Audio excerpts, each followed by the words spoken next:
வணக்கம் நண்பர்களே. India America வர்த்தக போர் முடிவுக்கு வருமா வராதா?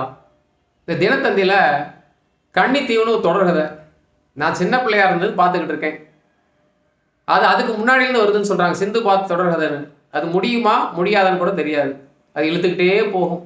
அதே மாதிரி ட்ரம்ப்பு ஒவ்வொரு நாளும் ஒரு அறிக்கை விடுறாரு. சமீபத்தில் பார்த்தீங்கன்னா தீபாவளி வாழ்த்து தெரிவிச்சுட்டு என்ன சொல்லியிருக்காருன்னா, பிரதமர் மோடி எனது நீண்ட நாள் நண்பர், அவருக்கு தொலைபேசியில் தீபாவளி வாழ்த்துக்களை தெரிவித்தேன். அவர் பதிலுக்கு பேசும்போது ரஷ்யாவிலிருந்து கச்சா எண்ணெய் வாங்குறத குறைச்சிக்கிறோன்னு சொன்னார்.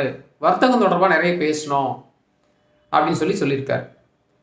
மோடி அவருடைய எக்ஸ் தளத்தில் என்ன பதிவிட்டிருக்காருன்னா, ட்ரம்பின் தீபாவளி வாழ்த்திற்கு நன்றி. இந்தியாவும் அமெரிக்காவும் இரண்டு மிகப்பெரிய ஜனநாயக நாடுகள். இரண்டு நாடுகளும் இணைந்து தீவிரவாதத்தை ஒழிப்போம். அவ்வளோதான் அங்கே மெசேஜ். நாங்கள் ரஷ்யாவிலேருந்து கச்சா எண்ணெய் வாங்குவோம், இல்லை வாங்க மாட்டோம், குறைச்சிக்குவோம், எந்த பதிலும் இல்லை. ஆனால் ஒவ்வொரு வாரமும் ட்ரம்ப் அறிக்கை விட்டுக்கிட்டே தான் இருக்கார். இல்லைனா இந்தியாவுக்கு இன்னும் ஒரு 100% வரி போட போகிறேன் சொல்ல. பார்த்தீங்கன்னா இதுக்கு முன்னாடி அமெரிக்கா எந்த விதமான அறிவிப்பு கொடுத்தாலும் நிறைய நாடுகள் பயப்படும். எதுக்கு அமெரிக்காவிட்ட நம்ம பிரச்சனை பண்ணிக்கணும், பேசாமல் போயிடலாம் அப்படின்னு. ஆனால் இந்தியா என்ன நினைக்குதுன்னா, மோடி ஒரு மிகச்சிறந்த ராஜதந்திரியாக இருக்கார். எவ்வளோ நாளைக்கு தான் அமெரிக்கா பின்னாடியே போயிட்டு இருக்குது? ஒவ்வொரு முறையும் அவங்க ஏதாவது ஒரு ஸ்டெப் எடுத்தால் நம்ம என்ன பண்ணுறது? அமெரிக்காவினுடைய பொருளாதார வாய்ப்பு இல்லாமல் நிரந்தரமாகவே அதுக்கு பதிலாக நம்ம வேறு நாடுகளை முயற்சி பண்ணலாம் அப்படின்னு நினச்சிட்டாங்க. அதனால தான் அவங்க கண்டுக்கவே இல்லை.